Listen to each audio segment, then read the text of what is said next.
What I wish I knew about shui junyu roux before I spent hours in the kitchen. Let's make it quick and easy. Today we're making shui junyu roux or Sichuan boiled beef.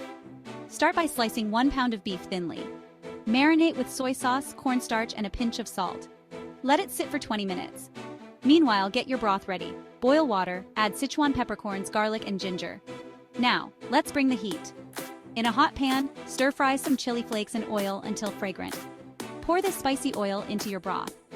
Add your marinated beef slices and cook for 2-3 minutes. It's that simple. Serve over a bed of steamed veggies and garnish with green onions and more chili flakes.